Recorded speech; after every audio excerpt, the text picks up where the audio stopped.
3. The police. Hack sat in traffic biting his nails. This has not been a good day. He was beginning to think that visiting a marking floor on a cup of water was the worst mistake he could ever made. He turned into a side street and parked his Toyota. He rattled angrily and let loose a puff of black smoke. Hack really needed a new car. Maybe if this job paid off, he could move out of St. Kilda. He could get an apartment with some space, maybe some natural light. He shook his head angrily. What was he thinking? He wasn't going to shoot anyone, not even for a better apartment. He climbed the stairs to a second floor and let himself in. Violet was sitting cross-legged on the living room floor with her notebook, computer, in her lap. Violet was his girlfriend. She was the only unemployed person he'd ever met, not counting homeless people who asked him for money. She was an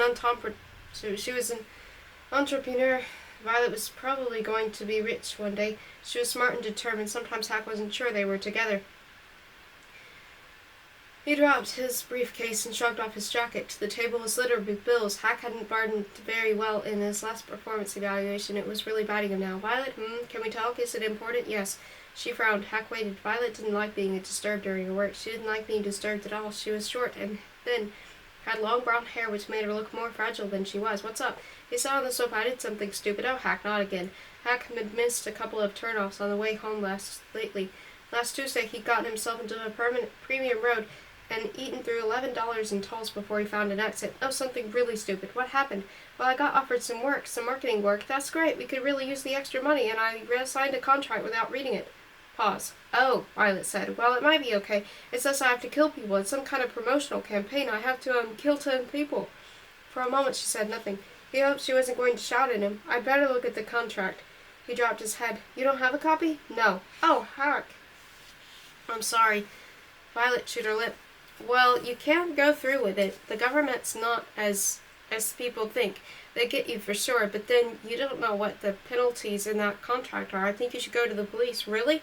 There's a station on Chapel Street. When are you meant to do it? Friday. You should go, right now. Okay, you're right. He picked up his jacket. Thanks, Violet. Why does this kind of thing always happen to you, Hack? I don't know, he said. He felt emotional. He shut the door carefully behind him. The station was only a few blocks away, and as it came into view, he began to feel hopeful. The building was lit up in blue neon with the police in enormous letters and a swirling light above that. If anyone could help him out of this situation, it would be someone who worked in a place like this. The door slid open and he walked up to the reception desk. A woman in uniform, either a real cop or a receptionist, dressed in theme. Hack didn't know which, smiled. Playing over the PA system was a song from their TV ads, Every Breath You Take. Good evening, how can I help you?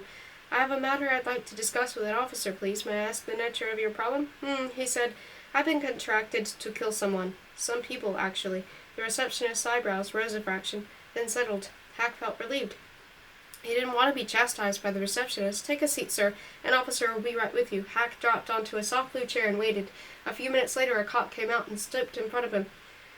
Hack rose. I'm Senior Sergeant Pearson, Police, the man said. He shook Hack's hand firmly. He had a small, trim mustache, but otherwise looked pretty capable. Please accompany me. Hack followed him down a plushy carpeted hallway to a small, professional-looking meeting room. On the wall were pictures of cops escorting crims out of buildings, in front of courthouses, and busting protester heads outside of some corporate building. As Pearson took a seat, Hack caught a glimpse of handcuffs and a pistol. So what's your problem? He flipped open a notebook. Hack told him the whole story. When he was done, Pearson was silent for a long time. Finally, Hack couldn't take it anymore. What do you think? Pearson pressed his fingers together. Well, I appreciate you coming forward with this. You did the right thing. Now let me take you through your options. He closed the notebook and put it to one side. First, you can go ahead with this Nike contract. Shoot some people. In that case, what we do, if we're restrained by the government or one of the victim's representatives, is attempt to apprehend you. Yes, and we would apprehend you, Hack. We have 86% success rate. With someone like you, inexperienced, no backing, we'd have you within hours. So I strongly recommend you do not carry out this contract. I know, said Hack. I should have read it, but second, you can refuse to go through with it. That would expose you to whatever penalties are in that contract, and I'm sure I don't need to tell you they could be harsh. Very harsh indeed. Hack nodded. He hoped Pearson wasn't finished. Here's your alternative, Pearson leaned forward. You subcontract the slayings to us. We fulfill your contract at a very competitive rate. As you probably know from our advertisements, your identity is totally protected. If the government comes after us, it's not your problem. Hack said, that's my only alternative? Well, if you had a copy of the contract, I'd tell you to go talk to your legal branch, but you don't, do you? No, he hesitated. How much would it be to Pearson blew out his cheeks? Depends. You don't need specific Individuals done right, just people who buy these Mercury shoes. Yes. Well, that's cheaper. We can make sure we don't take out anyone with means. You know, retribution. And you need 10 caps, so there's a bulk discount. We could do this for, say, 150. 150 what? Grand, Pearson said. 150 grand, Hack. What do you think? He felt despair. I'm a Merc officer. I earn 33 a year. Come on now, Pearson said, looking pained. Don't start that. I'm sorry, his vision blurred. Twice in one day. He was falling apart. Look, final offer. 130. You can talk to the NRA, but you won't get better than that, I promise. Now, do we have a deal? Yes, Hack said. He wiped angrily at his face as Pearson began to draw up the contract. 4. Mitsui. The alarm clock said, and rumors of strong profits. Microsoft tumbled to 22 after the company announced shipping delays would... Bai couldn't breathe. His chest ached. He thought, I'm having a heart attack. Then he remembered, no, not a heart attack. He staggered into the bathroom and looked in the mirror. His face stared back at him. It didn't look impressed. He said, I am a great person. Today is a great day. Taped to a corner of the mirror was a piece of paper. It said, I am a great person. Today is a great day. Every obstacle is an opportunity. It was Monday, October 27, and therefore the 5th last working day of Mitsui's Corporation's financial year, but was an account manager. Bai was an account manager, competitive accounts group, southern region, which meant that he was a stockbroker, which meant that he was a salesman. He had 4.2 million quota. That hadn't looked like a problem after an outstanding first quarter and a solid Q2, but in Q3, they'd reorganized some accounts away from him, and Q4 had been terrible, a catastrophe. Bai had 5 days to find $1 million. He showered and padded out to the living room. His apartment looked over the ExxonMobil Botanical Gardens, and beyond that the city of Melbourne, USA, Australia.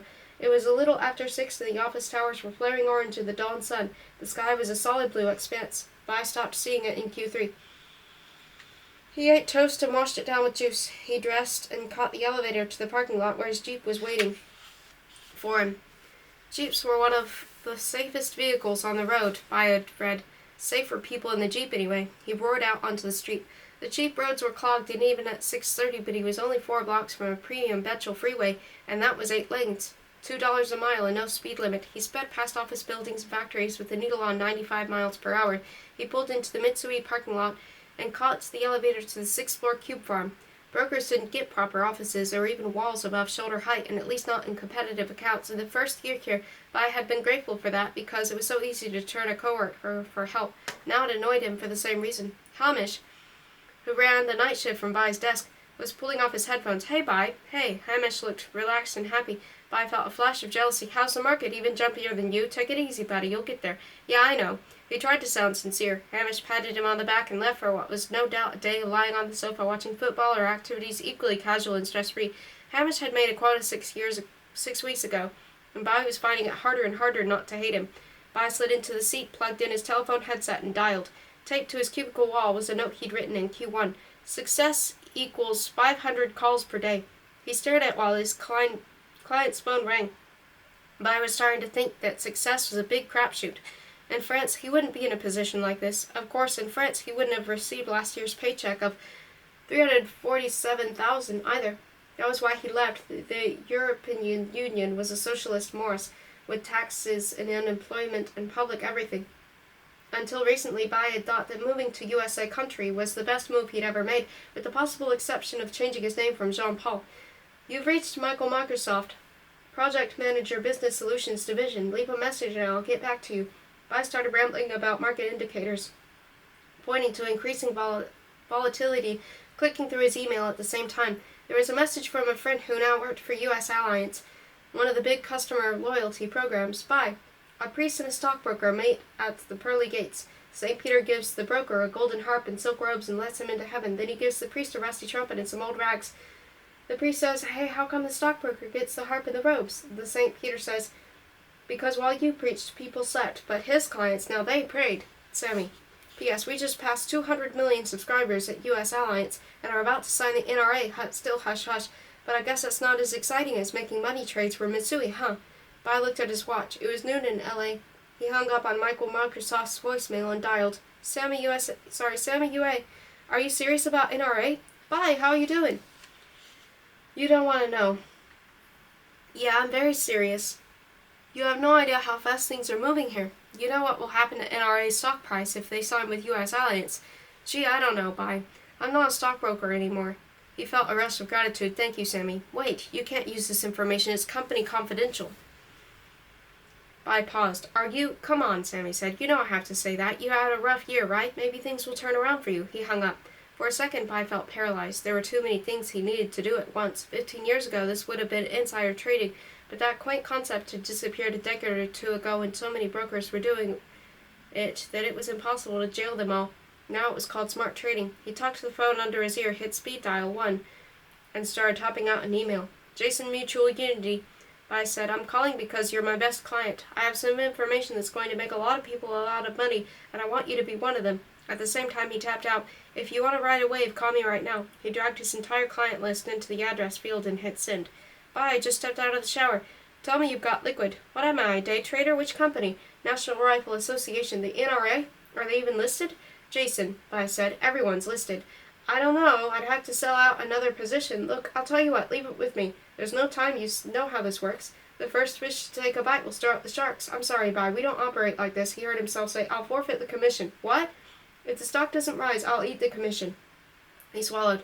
He was pretty sure he wasn't allowed to do that. He was pretty sure that if the NRA ticker price fell, Mitsui would both fire and sue him. Give me at least $20 million and I'll take no commission unless you make money. Are you serious? The commission on $20 million was $400,000. He thought, October 27, October 27. Very serious. Well, F, Jason said. You got yourself a deal, buddy. Thank you, Bai said. He closed his eyes. His chest still hurt. Walmart. I found your presentations to be uniformly disappointing, the teacher said. He was leaning against his desk, arms folded. Every time he turned his head, his glasses reflected sunlight at Haley as if he was shooting rays of disapproval.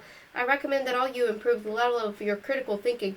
He began walking between aisles, dropping papers onto desks. Haley saw a D and an F. A little guy with glasses got a C minus. She exhaled. This was not going to be good. She heard whispering behind her and turned. 3 girls were huddled together. When they saw Haley looking, they closed tighter. A paper landed on her desk. There were a lot of red pen, with words like superficial. At the bottom, F. Haley raised her hands. Why do I get an F for saying capitalism is good, when that's what everyone says too? It's not fair. Haley, what's not fair is that our society rewards selfishness. That's not fair. So move to China, Haley thought. You should know I'll be challenging this grade. The McDonald's curriculum panel wouldn't let this crap stand. You could bet your... I didn't think it's fair either, a boy said to Haley's left hand. So left said, my parents say you have to understand how capitalism works to get ahead, that self-interest is a good thing. Shouldn't you be preparing us for the real world? Mercuries, one of the whispering girls said. Haley turned around again. What did you say about Mercuries? They looked at each other, their faces guarded. The Nike town at the mall is getting in some Mercuries. Haley's jaw dropped. Are you serious? Thanks to self-interest, the teacher said, it's legal to let a person starve to death in the street while you drive past in your Mercedes. Is that fair? We heard 5 pairs. No way, when? Haley gripped the desk. When are they getting the Mercuries? Tonight, 6:30. The girl glanced at her friends. Want to meet us there? Oh, yeah. She felt faint and sick at all at once. Mercuries were $2,500 and Haley didn't have that much. But she could borrow. There were ATMs at the mall. It would be totally worth it. Mercuries weren't just cool shoes. They were an investment. She could sell them tomorrow for twice what she bought them for, maybe more. What if she could get 2 pairs? It's very disappointing, the teacher said, that none of you can see past simple consumerism. Very disappointing. Mercuries, Haley thought. OMG.